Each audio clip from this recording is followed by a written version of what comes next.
Family Huddle show. We've got a tough show today after a tough L. We're going to talk about the Seahawks loss and kind of work our way therapeutically through this apathetic loss this weekend.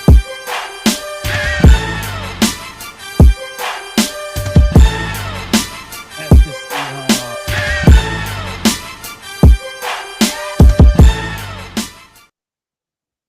Nice. That makes you feel better. I'll Like have to find a nice drop. I'm pump up pumped. music. Pumped. Yeah. Who we even play next week? I've been so sad I haven't even looked at the schedule yet. Packers.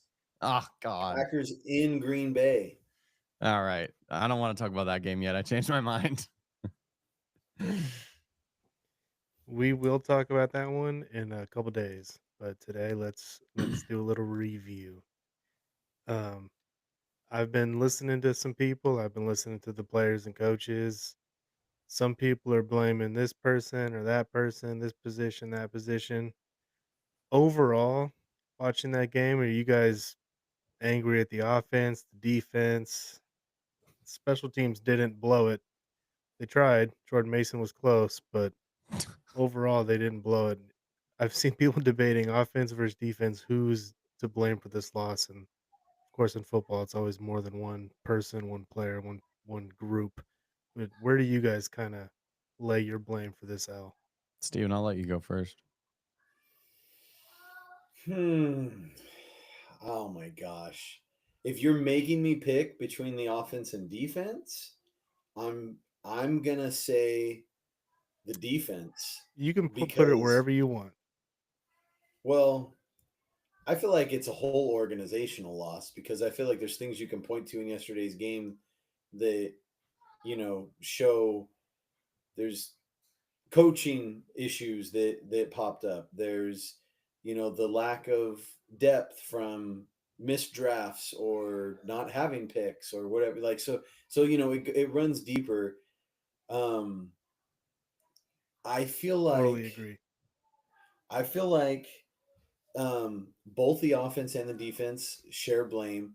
The way that I was thinking about it, and like I don't think this is like a revolutionary thought about the Niners offense or about Kyle, but it feels like his offense is a high like performing vehicle that also can be fragile. And so if any little component gets, out of whack, then it doesn't look good. But if everything's humming the way it's supposed to, man, it's gonna win the race. And I just don't think that they've been able to overcome the components being out of whack this year. And it seemed I've been saying all season, and I still feel like it. They keep shooting themselves in the foot. It's all these self-inflicted wounds. It's the stupid penalties. It's a missed block. It's little things. It's throwing a pass slightly behind the receiver, not hitting him in stride.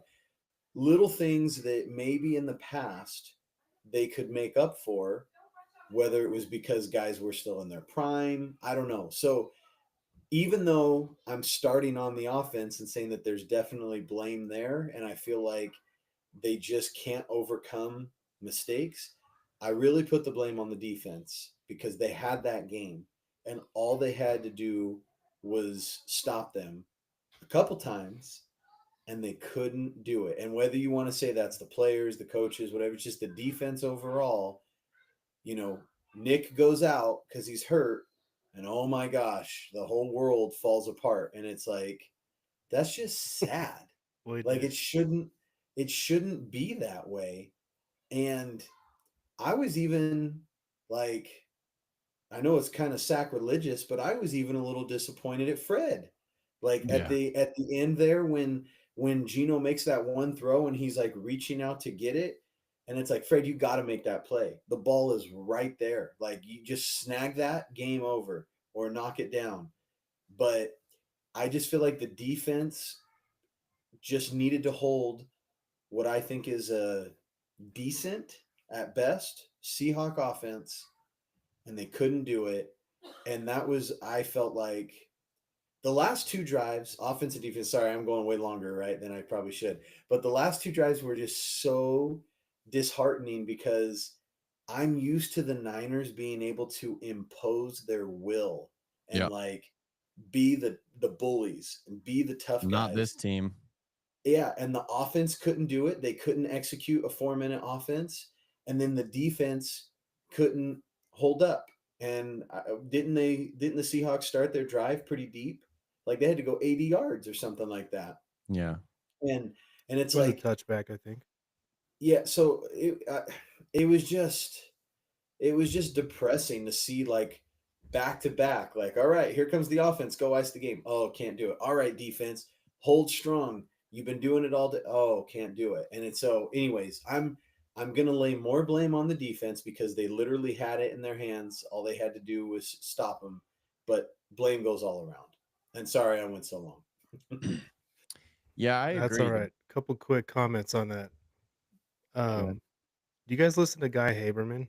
He's on YouTube. He does Niner stuff. Anyway, he he's related the 49ers offense in the past, and I don't watch basketball or college basketball, but he's related it to the Princeton offense in basketball, where every pass has to be perfect and they pass the ball 10, 12 times to set up the perfect layup or something. And when one thing is off, the whole thing falls apart. And that just kind of reminded me of Steven's comment about the offense, how it can be a well oiled machine at times, and other times it's like one stick in the spoke and the whole thing just collapses. And then you mentioned Fred. He only had 3 tackles on the day. He really had no impact in the game. So yeah, what do you think, Jason? I thought it was Fred's worst game of the season, and it was disappointing because he's had such an awesome season, and it's your division rival, and it's not a must-win game, but it's a pretty important game, and your co-star and Nick Bosa, your co-superstar, goes down, and I really did think it was Fred that was going to make the big play. I thought he was going to have to make the big play, and he wasn't able to. Um, and man, it kind of does just show the lack of depth. Like, man, if God forbid Nick Bosa's out, could you imagine if Fred Warner's out too? It's like, man, we got like a high school defense out there. It's like I don't really have faith in anyone. I know we got some young guys that are splashing like Renardo Green and Malik Mustafa, and we're excited about these guys, but Bosa and Fred are the only two that I consistently trust to make big plays. And then yeah, Fred didn't really come through yesterday, which was a bummer. And that's the captain, that's the superstar of the defense. So I really needed him to. I don't know who's more to blame. For once, it's not the special teams, which is kind of even makes it more sad. I'd rather be sitting here being like upset about Finally the got their special. act together and they couldn't take advantage. Yeah, and it's offense and defense that couldn't do it. I don't know. I'll just be devil's advocate. Steven, you picked the defense, right? I'll Yeah. go offense. I really wanted the offense on that final drive when they punted, and then that's when Geno took it down and had that game-winning touchdown. I really wanted them to freaking close it out right there. It's like straight up, like we're an offensive team now, so we got to lean on that. We need to go for fourth downs. We need to like be aggressive. And I really wanted the offense to go out there and close it out. That's what Patrick Mahomes would have done. That's what Josh Allen and these other like elite quarterbacks. And I want Brock Purdy to really enter that like elite quarterback play. And I wanted to see him like, it don't matter. I'll put the team on my back. We're gonna get a first down. We're gonna close this out because that's what it takes. And it's like, man, game managers punt the ball. Like they don't convert. They punt the ball and they rely on their defense. And it's like, maybe it's too high of expectations to put on Brock, but and the offense in general, just so much freaking talent. McCaffrey does not look that fast. He looks a little slow out there, which is understandable. But it's just like around everyone just kind of disappointed me a little bit. So I'll put the blame more on the offense. I don't. I just don't know. I just think I need to lower my expectations for this team. Maybe they're not as good as I thought they were, unfortunately, and hopefully we can make the playoffs and we'll go from there. But it just kind of this game really kind of lowered my expectations for this season. It kind of put not a nail in the coffin because we can definitely still make the playoffs, but it's like, dude, we are not competing with the Detroit Lions. I don't even know if we're going to compete with the Packers or some of the Eagles. Like, I don't even know if we're going to beat those teams. So hopefully we make the playoff. Playoffs? Don't talk about it. Playoffs? I know it is early to be talking about playoffs for a 5-5 team. So just across the board, I'm disappointed. It was a depressing game. I really did think also they were going to close it out. I thought, okay, offense, we can convert, we can do this. No, okay, well, defense, Fred's going to make a big play. Nope. Gino just, and Gino also was just like running around a bunch, which I feel like he doesn't really do anymore. But he freaking was looking like a young Michael Vick out there with how much he was running around. So yeah, He, it was a he bummer. realized all he had to do was beat Devondre Campbell. So he's like, oh, that's it? I can do that. Yeah, easy peasy. So Ryan, break the tie, offense or defense? It's for me, it's so easy. It's the offense. Hmm. I think I have a lot of thoughts, honestly. So I agree with what you said earlier, Steven, that it wasn't just offense or defense, this player or a coach. It speaks to a lot of bigger problems, like bad draft classes over the last couple years, which acquire or which causes the lack of depth on the D line, the O line, um, bad free agent signings like Javon Hargrave was a terrible signing. I think we can say that at this Terrible. point. There's just been some fundamental misses that this team has had that are really starting to show.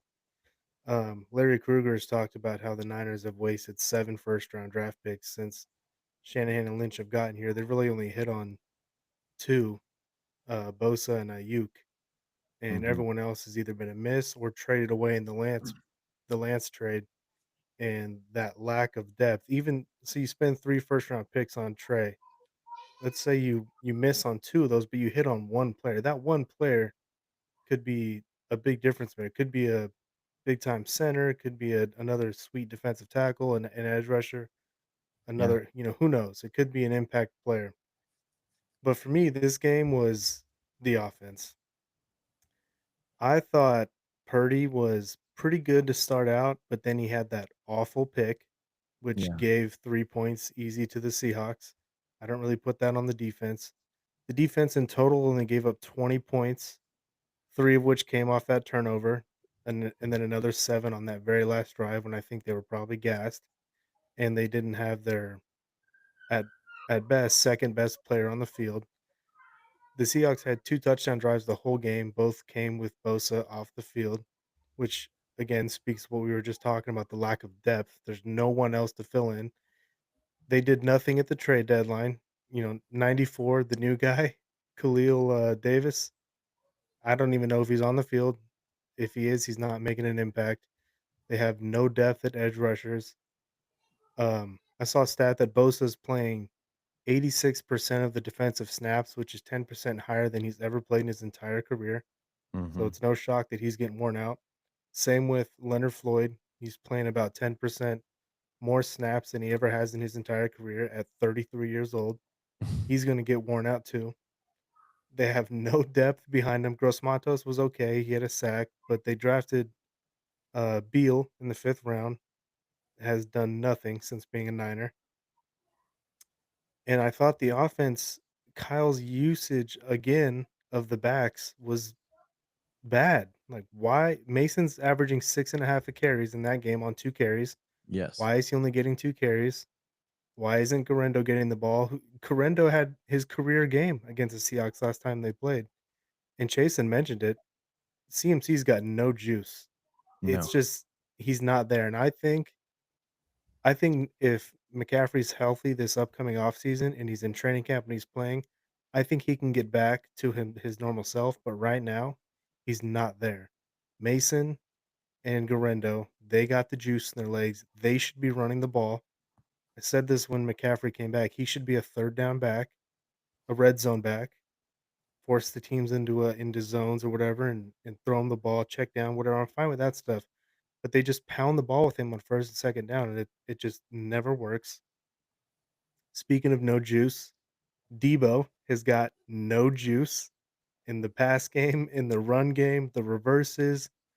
He cannot get open. He's just I'm sorry, but he's washed. He's probably washed at this point.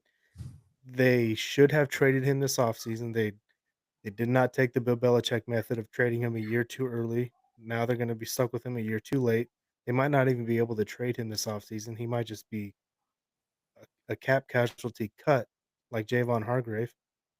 In fact, if they traded him this past offseason, it would have been right on time, not even a year early. It would have been right on time. And the only positive thing I can say about the offense is that Juwan Jennings is a freaking savage, and he's the best player on the offense.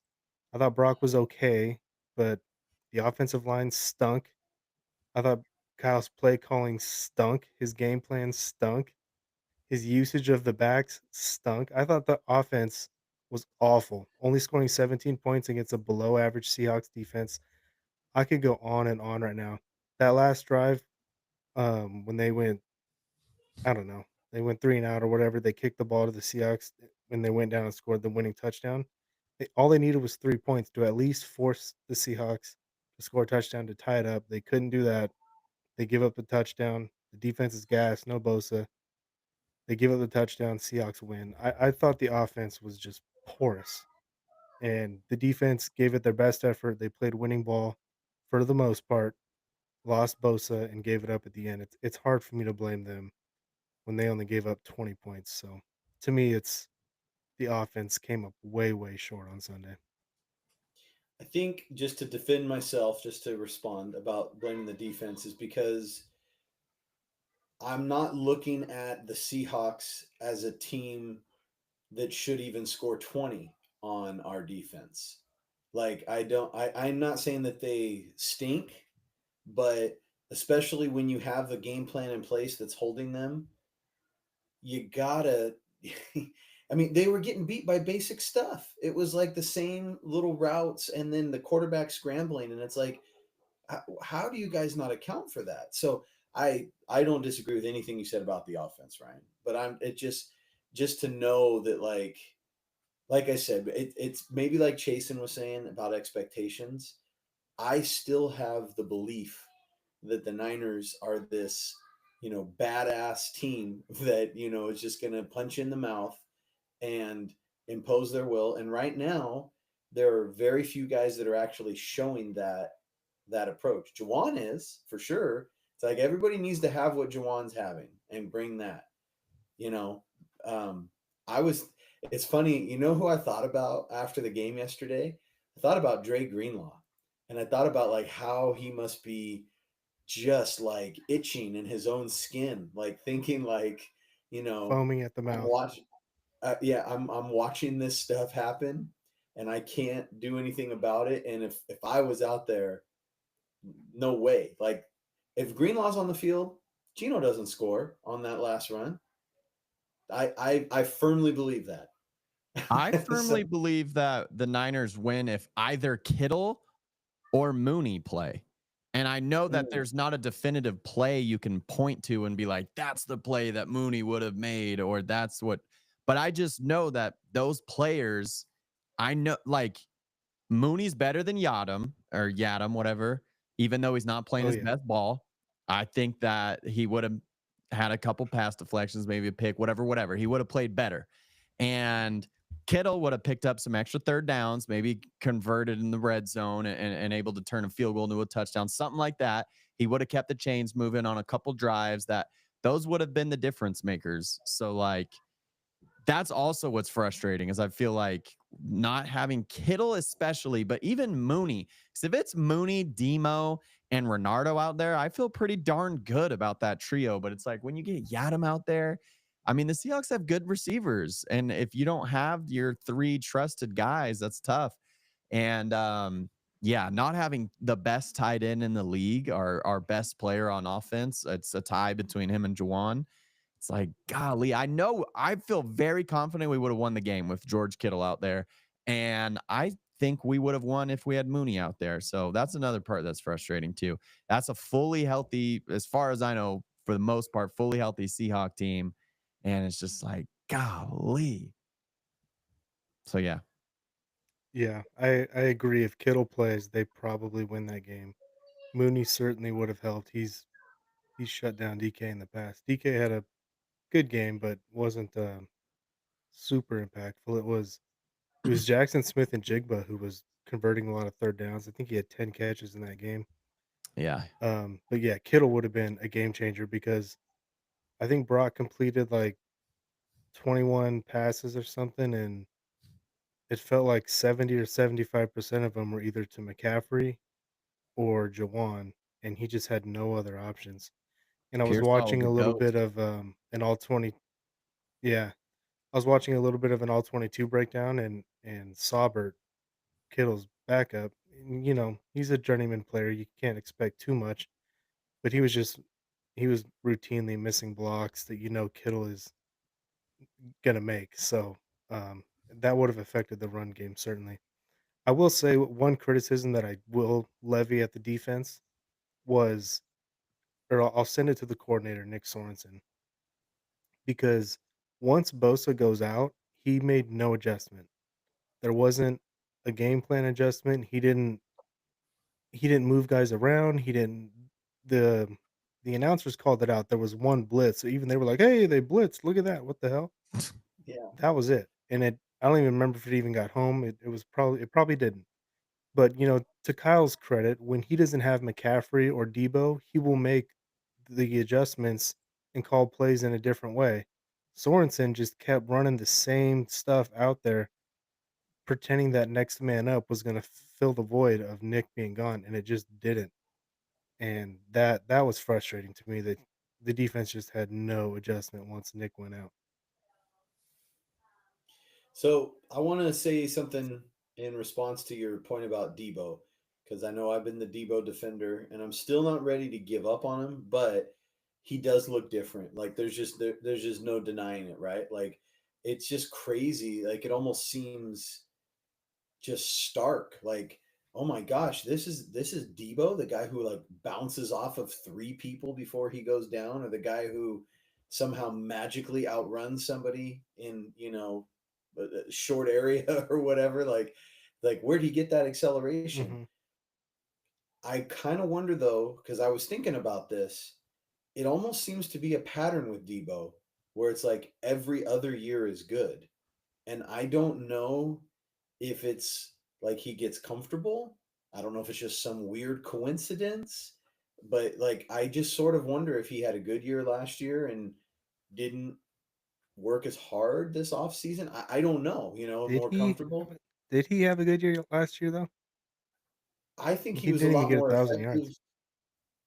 Yeah, but he missed time. He was hurt. I don't know. I remember him making impact plays. I mean, I feel like he single handedly beat the Eagles, last He year. did. And I feel like he has games where he goes crazy, but a year? I feel like he's only had one good year. well, so I guess what I'm saying is 2019, he was a rookie. I thought he was pretty damn good for a rookie receiver. I was hyped on him. And then Mhm. then he came in 2020 and it was a disappointment and he got hurt and just kind of felt like oh, it was a up and down year. Then 2021, he's all pro Debo, the wide back. He's the So And best like fun to player in the watch. NFL. He was right. So so fun to watch. yeah. So then 2022, you're like, all right, sweet. We got Debo. And he just, I mean, remember him talking about it? Like he felt bad about what he put on tape and like showed up out of shape and just another up and down year, missed some time with injuries. I felt like last year, Debo was definitely an impact player, made his presence known, even if he didn't have stats like he had in his all pro year. If he wasn't having a big game on the stat sheet, he was still impacting the game by maybe taking away coverages or just being a decoy, whatever you want to call it. I felt like he was a good net positive, and this year it feels like it doesn't even matter if he's out there.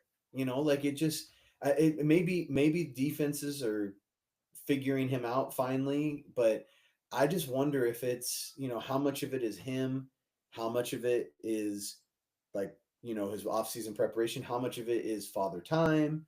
Maybe it is just worn down. Maybe he's dealing with an injury that we don't know about. And so there's all kinds of options of what it could be, but it's just weird to me that it seems like every other year he's a stud, and then in the off years he's Clark Kent, then he's Superman.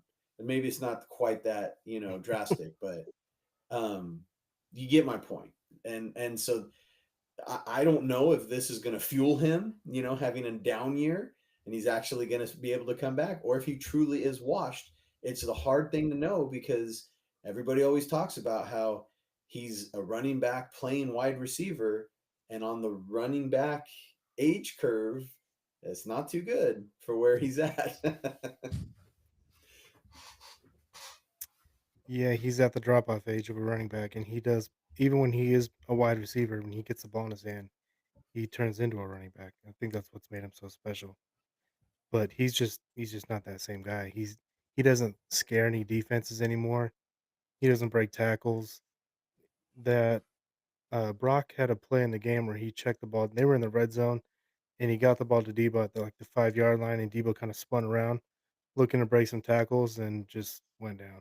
And I had this flashback of Debo's gonna break this, and he's gonna get to the pylon and dive and score, and he didn't gain a yard. I was like, huh, okay. Yeah. He had they had a reverse or a jet sweep or something in the game. You lost 2 yards. It was it just. And then I'm watching plays where he's running routes down the field, and DBs are just either they know what routes he's running, which means Kyle's offense has become predictable, or Debo's just he's never been the sharpest route runner, so he doesn't create a ton of separation. I think he kind of relies on Kyle's scheme to get him open. And when Kyle's scheme can't get him open, he can't get himself open. Even Jawan, who is a good route runner, but he's not explosive or fast either. But he Yeah.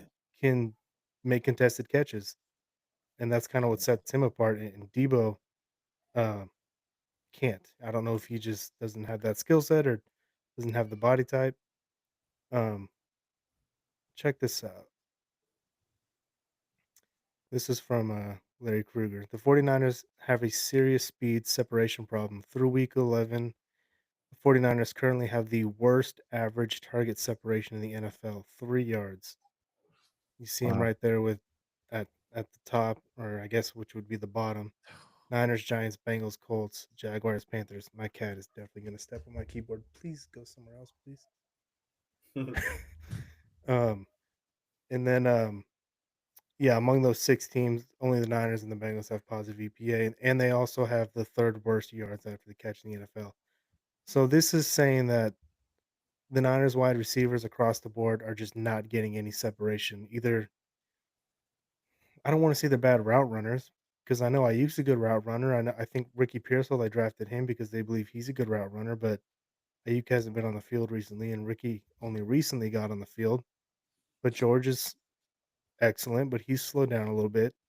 Debo's not the separator. Jawan's not a great separator. So is what do you guys think of this? I mean, what does this tell you? Is Kyle's scheme being figured out and he can't get his guys open anymore? Or do they just need to bring in more younger explosive players? I mean, what do you guys read into this, It's if anything? crazy to look at that our receivers, one, they can't get open, and two, they can't yak. It's like, what are they doing out there? What are we paying them all this money for?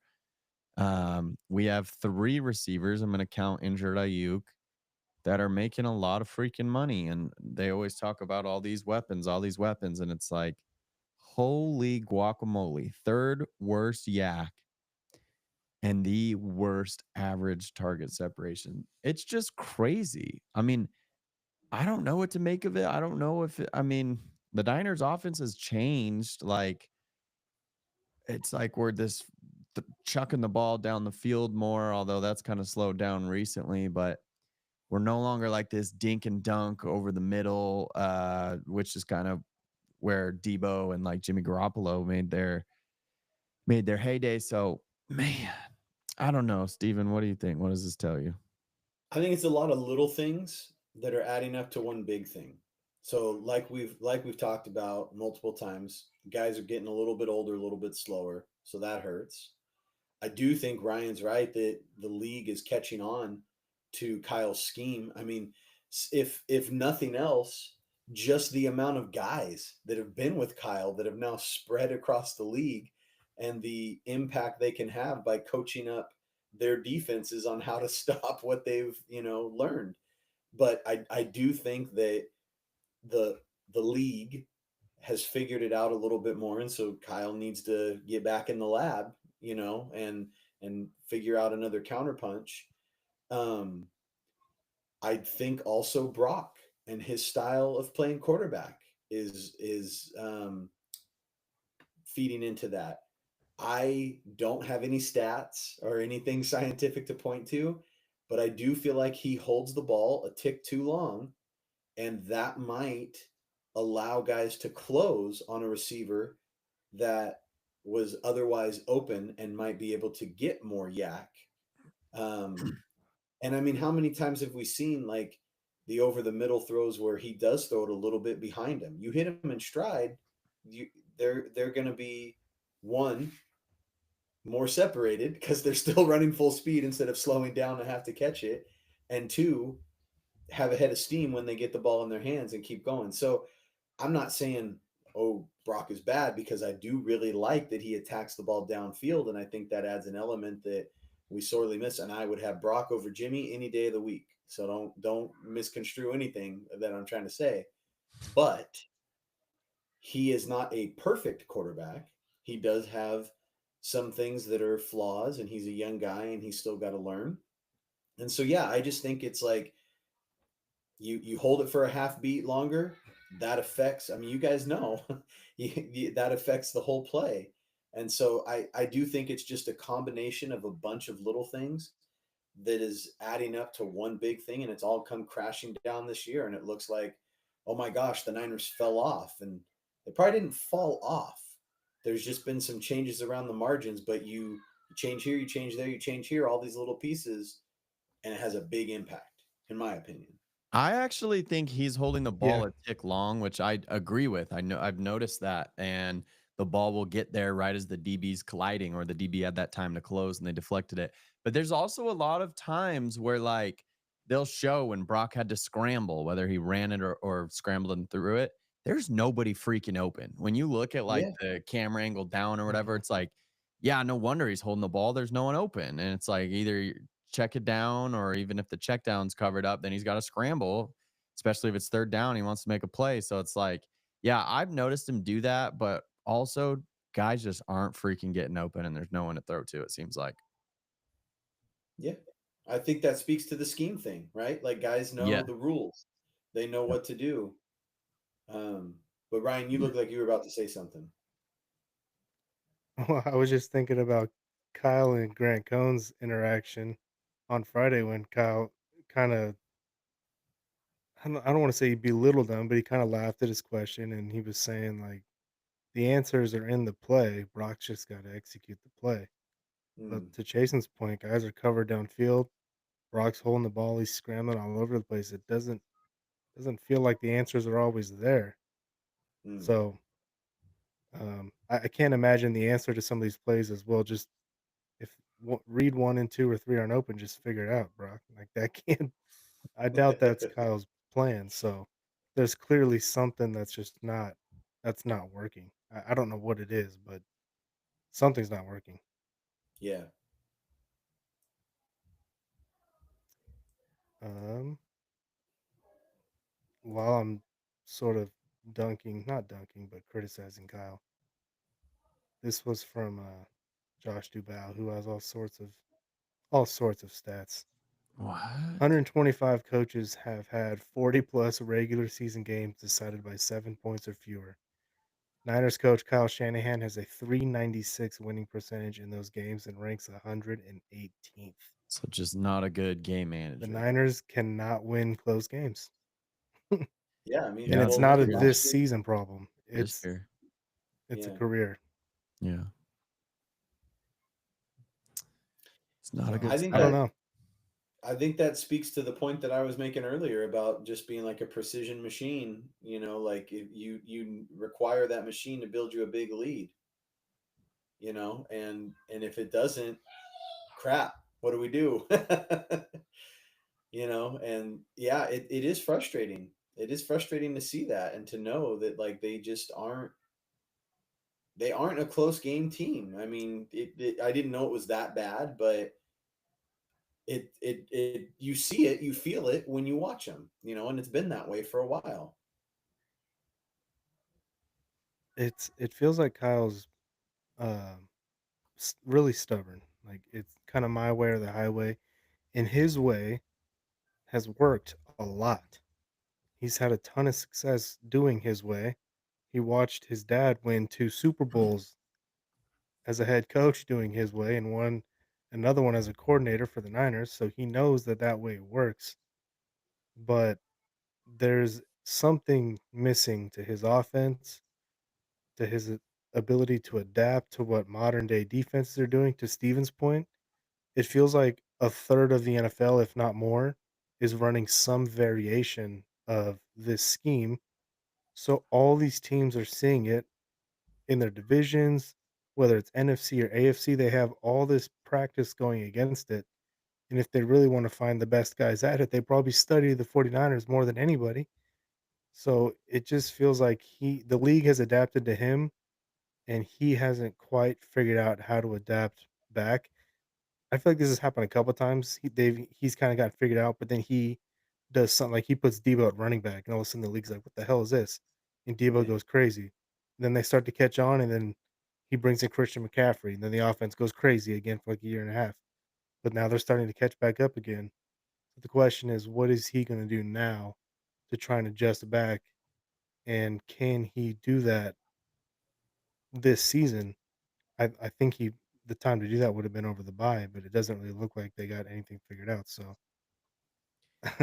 so we'll see. I don't know if he'll be able to make that adjustment that he's made in the past um, in the middle of the season right now. I mean, evidence right now suggests no. Maybe he will in the off season, but right now I don't know if he even has an answer for it. Maybe He I'm might totally off not base. have, Maybe the offense is fine. I don't know. maybe he doesn't have an answer for it right now, but I do think that he will come up with one.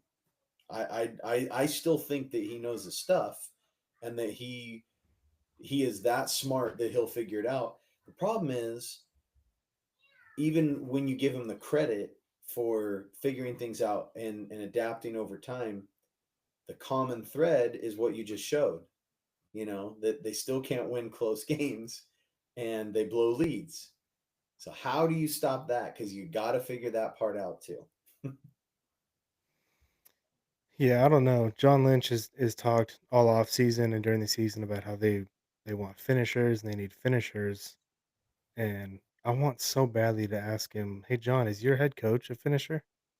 Mm, Because I want to see the look on his face. I want to know what he would say because Kyle's not a finisher. The evidence would say Kyle doesn't know how to finish games that are close. He knows how to blow you out of the water, but if he punches you really hard and you answer back by punching him really hard, he's like, "Oh shit." And it seems like his teams just kind of fold, which is just odd to say because over the years, I feel like the Niners have been this bully that push teams around and they run the ball and they can score a bunch of points. But maybe this team is the bully that's only the bully because they're the bigger, stronger kid.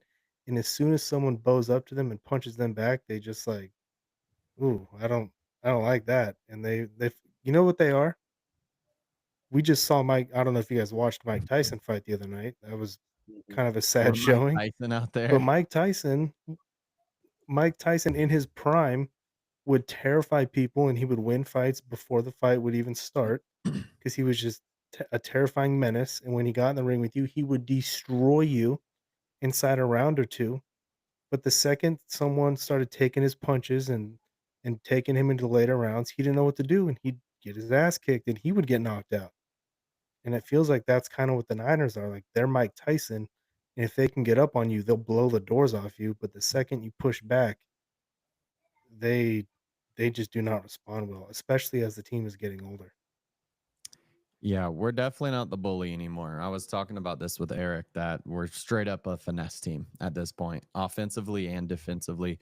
We are a pass first finesse team. We're not the bullies, not anymore.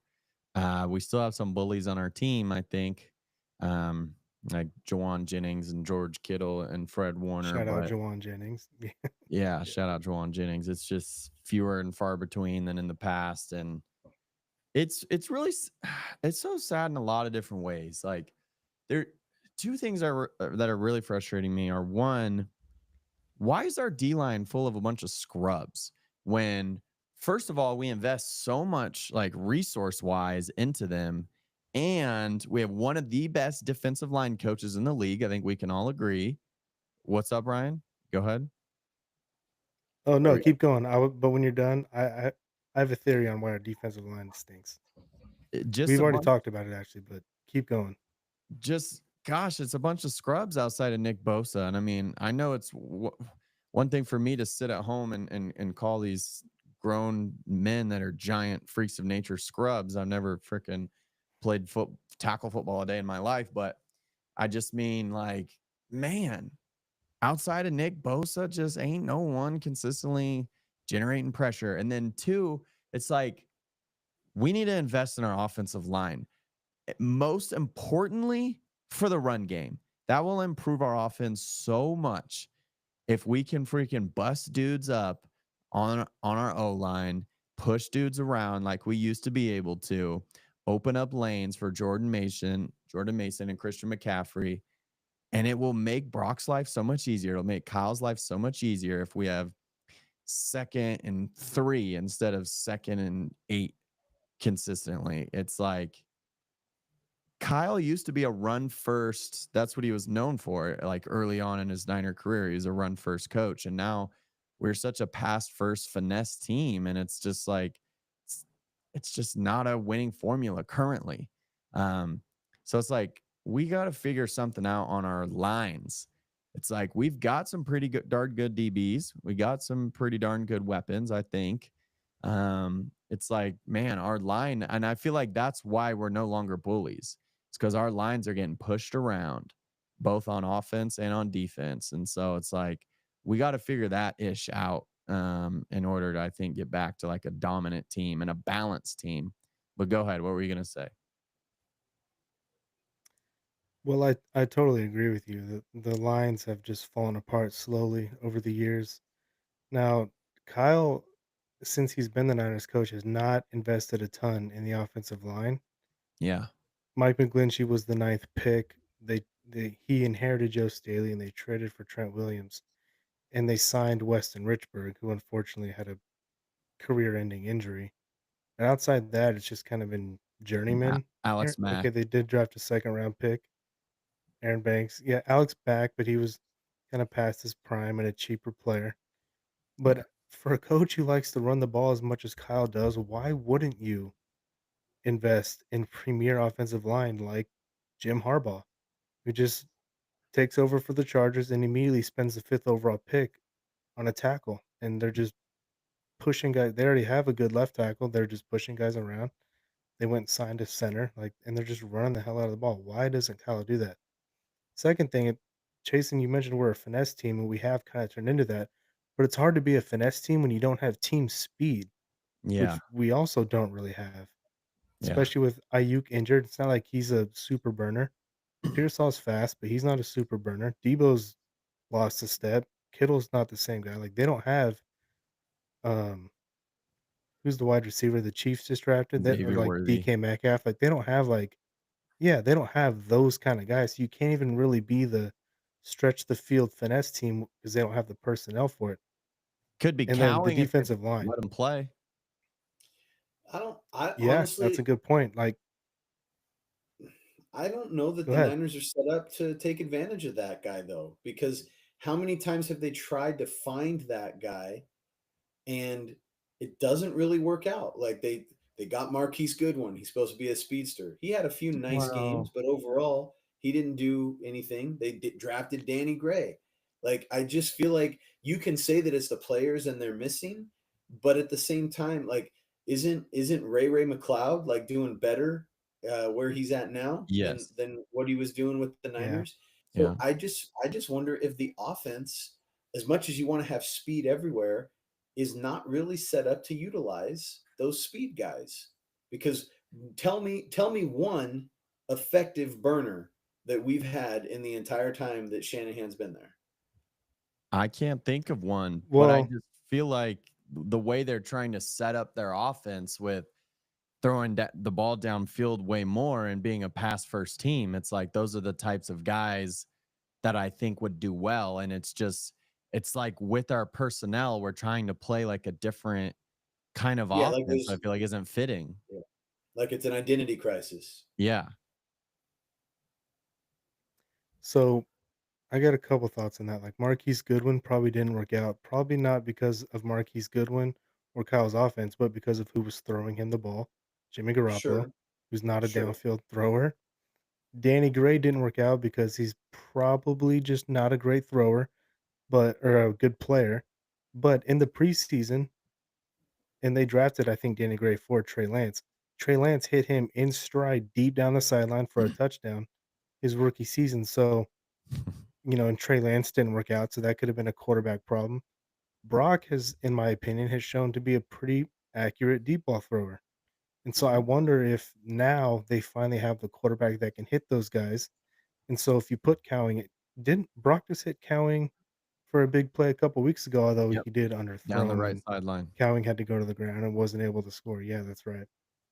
Um, so, you know, they've got the best quarterback play they've got now. Maybe it's time to try and reinvest in a deep threat. And I do think Ayuk could be one, Yeah. assuming he can make a full recovery, but that's obviously not going to happen this season. But the defensive line, I talked about that a little bit earlier. How many defensive linemen would they have drafted with any of those picks that they traded for Trey Lance? They also drafted Kinlaw, whiff. They drafted Drake Jackson, whiff. If So one of the reasons why their defensive line has no one helping Nick is because they have whiffed on draft picks repeatedly, and then the guys they've signed in free agency, Hargrave, you know, have not worked out, and they had to let several players go in order to get Hargrave. Like, man, how much different would this defense look right now if they just had Aziz Al-Shaair still? I know. That'd be awesome.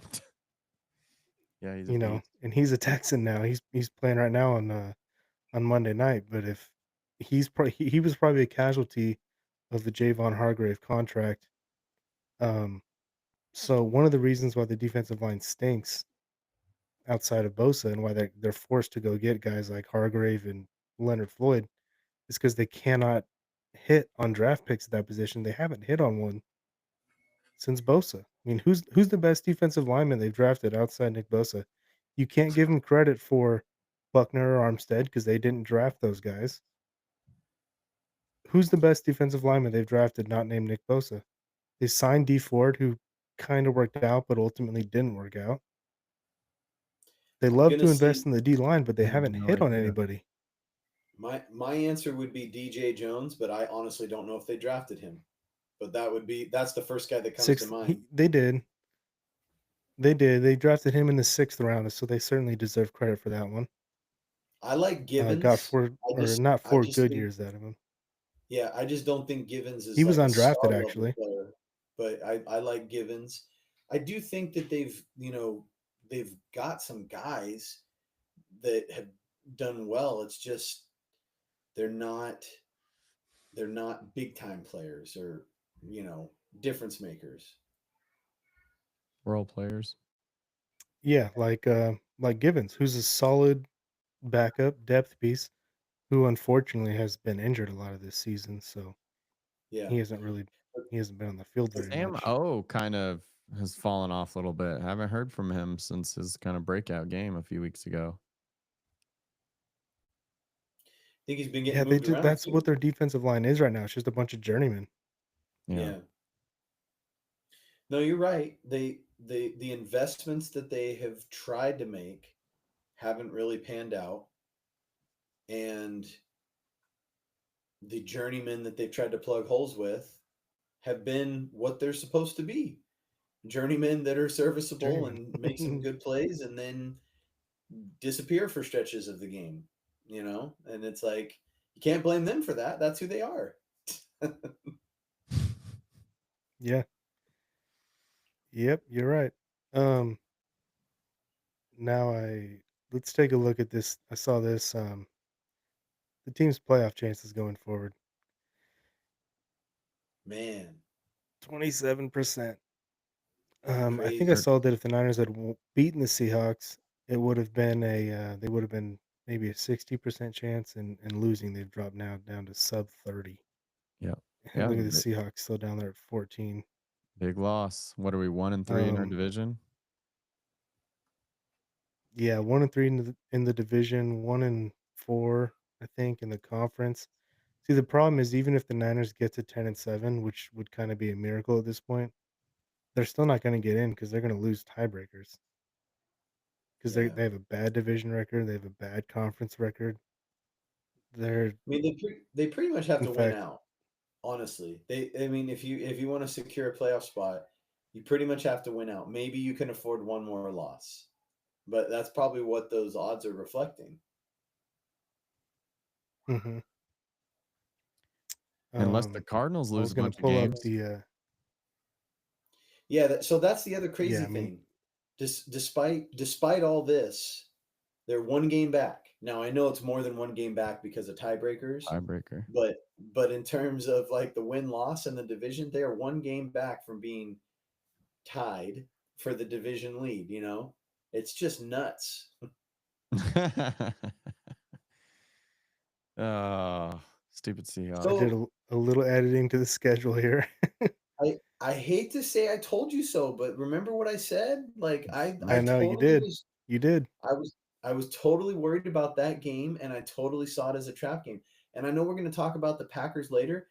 I'm expecting them to beat the Packers. I know it's crazy. Sounds crazy Wow. right now in Lambeau and all that, but I won't be surprised if they come out and beat the Packers and everybody's like, "Oh, the Niners are back." I And wouldn't be then that surprised either. I and then think they'll probably fall to the Bills. yeah, I think the Bills and the Yeah, Lions are going to yeah. beat the crap out of the Niners, like blow them out bad. I think the Lions, especially after last year and everything, like that's gonna we are Licking their their chops. Eagles. Yep. Like what the Eagles were for the Niners Yeah. last year. That's what the Niners are for the Lions, and by that time, I mean, who knows what the team's even gonna look like because if they do lose, like if they lose the next two, I mean, season's over. Like pack it in. Don't don't risk hurting Bosa worse. Why would you still play McCaffrey? Get him ready for next year.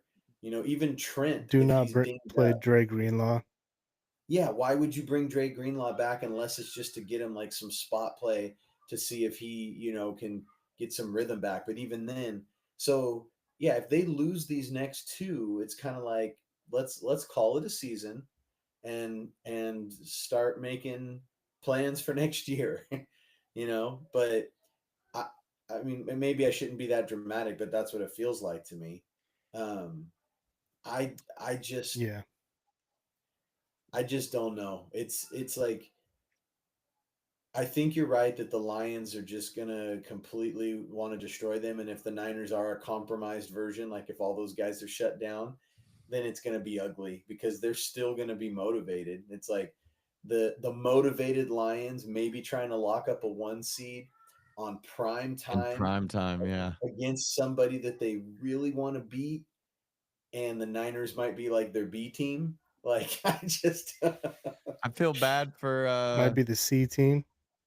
yeah, Jawan can only do so much. I mean, he'll if they could probably line up Jawan at every position, then maybe they'd have a chance. he'll But probably still have 150 yards if he's out there. um, although um, I don't know this for sure, so I might sound stupid here. But aren't the Niners undefeated on primetime this year? Don't they actually show up for the primetime games? Mm, I think so. They Who beat do the they play? Yeah, I Cowboys. feel They like they have beat a the history of showing Jets. up in prime time, Yeah, they beat the and the Seahawks. Like Seahawks. all their primetime games. I mean, I think those are the only three they've had so far, right? And then they got two more. That Mm, 3 more. They got 6 in Three. total. Oh, they got another Thursday night game. That's right. That's that right. Cardinals Mhm. game legitimately could be for the division, like legitimately. If the Just Niners are lucky, if the yeah, Niners are lucky and the Cardinals drop some more games and we manage to beat some of these really good teams that we have to play, that game could be for the division, which is crazy. yeah. I mean, That's what sucks about this realistically, season is the NFC West is so mediocre, and the Niners need so much help right now. what the Niners look like, what they've played like, what they look like, and sadly, what I think their destiny is they're going to be like 9-8, maybe 8-9. By the time the season ends, and that's not going to do it unless the NFC West just completely falls off, which everybody else looks kind of frisky, like they're trying to make something happen in the NFC West. They might not be as good across the board, but they're playing hard. They look like they're trying. Niners are the ones that look like they're gassed. Yeah, I agree. Everyone is under talented and frisky, and we are over talented and docile, Tired. tired, old. The Cardinals play the Seahawks next week, and I bet you the Cardinals are going to win. Oh yeah. Yep. Seahawks just spent a lot of emotional energy, exercise demons, whatever you want to call it. They're feeling good right now. They're probably going to get smoked by the Seahawks are Cardinals. about to have their Super Bowl hangover. Yeah. Yep, It's going to be that's like right. 27-17. Cardinals probably beat them. I know we've already gone pretty long and we should probably wrap up soon, but Ryan, you were making some points about Kyle, and I am still very much a Kyle Shanahan fan, Fire like in Kyle terms of, Shanahan.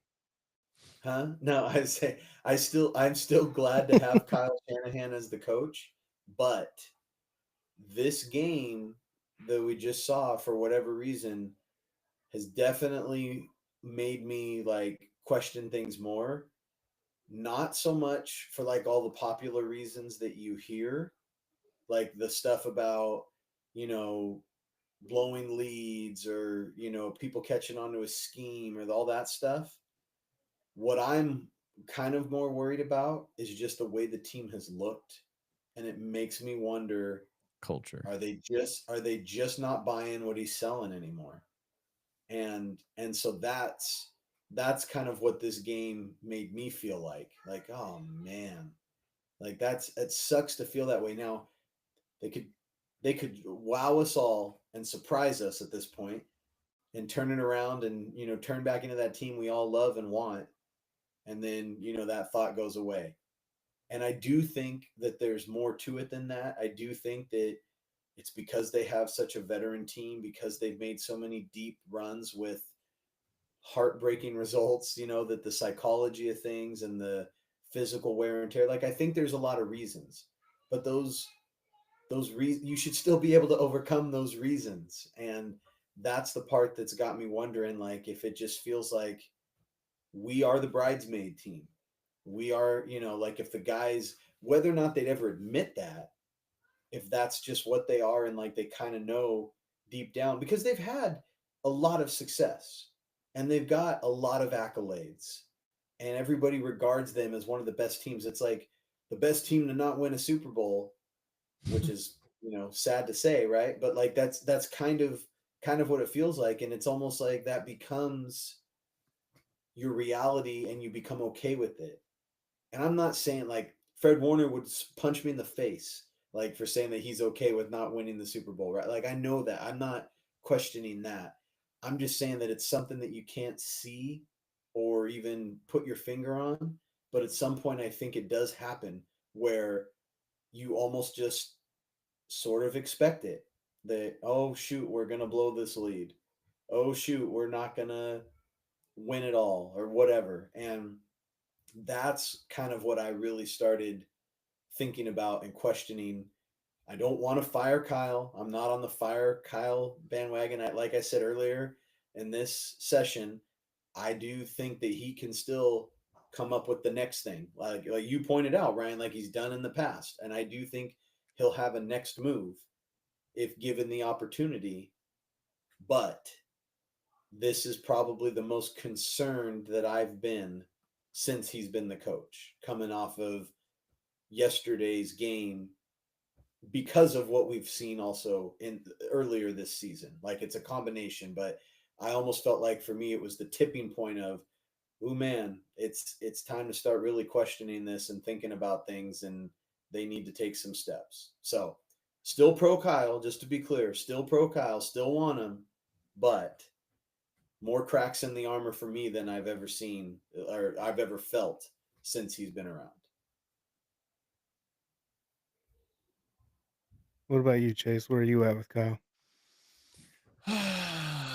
Similar, maybe a couple more cracks than Steven because it's been a really frustrating season.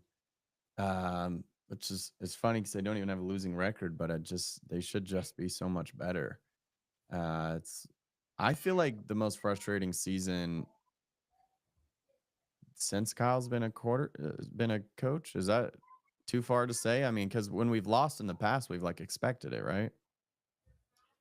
Or just had Yeah, the devastating 2020 injuries. season was a letdown, but Yeah, Yeah. that was an injury season, yeah, and this season there was high expectations, and they're just underperforming.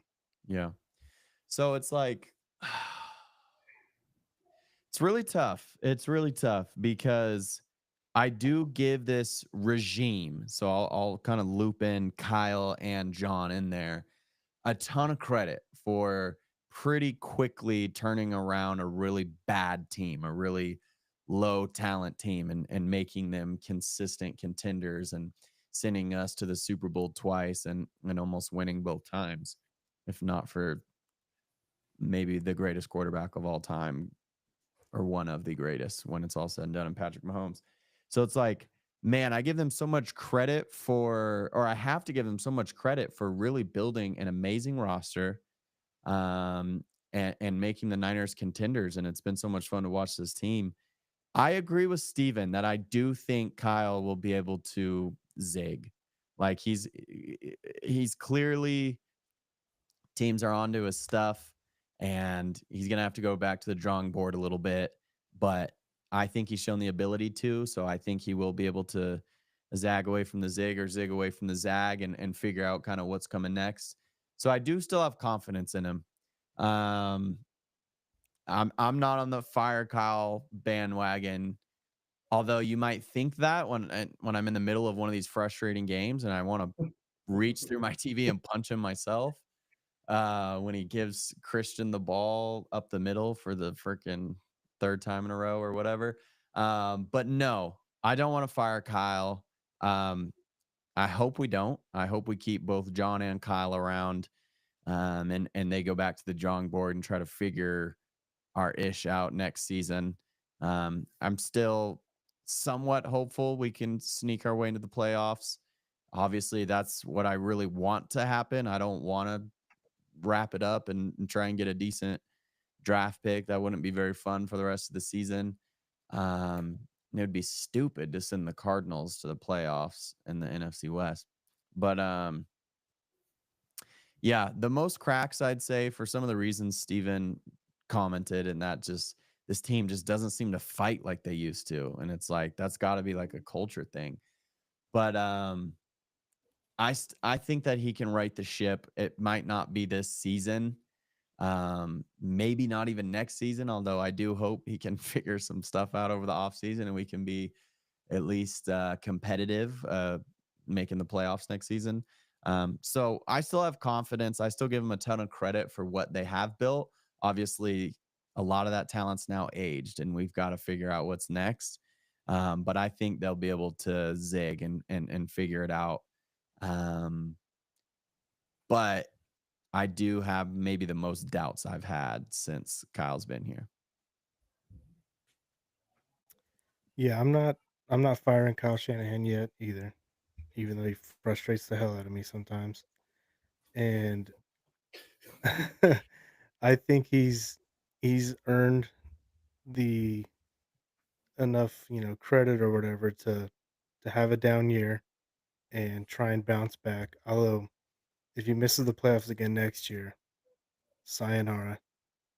Because at that point, maybe like Steven said, maybe the team's just not getting the message anymore and it's time. But I'm gonna give him a chance in the offseason to move some pieces around and adjust your office and get back next year because they're still gonna have enough good players next year to be a high level team. It's not like they got to go through some full rebuild or anything like that. Um, so yeah, I'll give Kyle that opportunity, but that's it. Um, Shit, I was gonna say one more thing, and I think I kind of lost my train of thought. So If we don't draft an maybe we'll offensive just call it there. lineman either in the first or the second round, I'm gonna be so upset. Or splurge in free agency on someone. I'd be fine with that too, as long as they're darn good and they're not like 35 years old or something like that. Um, we need to freaking They invest should in our use offensive all of line. their draft picks next year on only defensive and offensive linemen. Every single one. Yeah, just Well, right you know, tackles and centers. somewhere in there, Kyle's going to draft a running back. But Yeah. other than that, yeah, Well, um, third round, not somewhere. It'll be third round. yeah. No, I mean, it seems painfully obvious, right? That's exactly what they should do. Um, yeah, I, I don't even know who would be out there. I feel like good offensive linemen are harder to get in free agency than anything other than quarterback. Like I just don't think teams are letting them go. So it's No. pretty much got to be through the draft Yeah, Yeah, it does. it's got to be through or the trade draft. Good or trade quarterbacks, good if you're offensive willing to part linemen. with something. Yeah, Yeah, and good corners. They don't just waltz into free agency. And there's a yeah, reason why the Niners just re-signed Demo. I know what I was gonna yeah. say. If the because at this point I'm like out on the Niners making the playoffs this season. If they beat the Packers and the Bills back to back, then I'm back in. But if So they All go right. 1-1 Right. over that stretch, certainly if they go 0-2, I'm out. so the thing is, I hear you, Ryan. I can never be out until they're truly done. Like I just can't. As much as I'm frustrated, and I joked with Candace um, when we were getting ready to do this. I was like, all right, I got to go to the Niner funeral. Hold on, but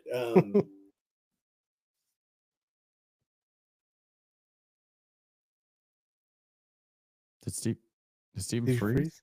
Yeah, he froze for me. Oh man. Yeah, he froze for me too. Dang it. That's a goofy smile he froze on He's too. smiling at least, so he's still optimistic about the season. Talking about a Niner funeral with a smile on. All right. All You right, wanna wrap well, it up? Steven's frozen. We'll call it there. Steven's frozen. GG's Steven's Niners. frozen. Maybe next year. Maybe next year. All right. Go Niners. Make sure to like and subscribe. Catch you next time. Yeah, catch you next time. We'll talk Packers. All See right. ya. Sounds good. Peace.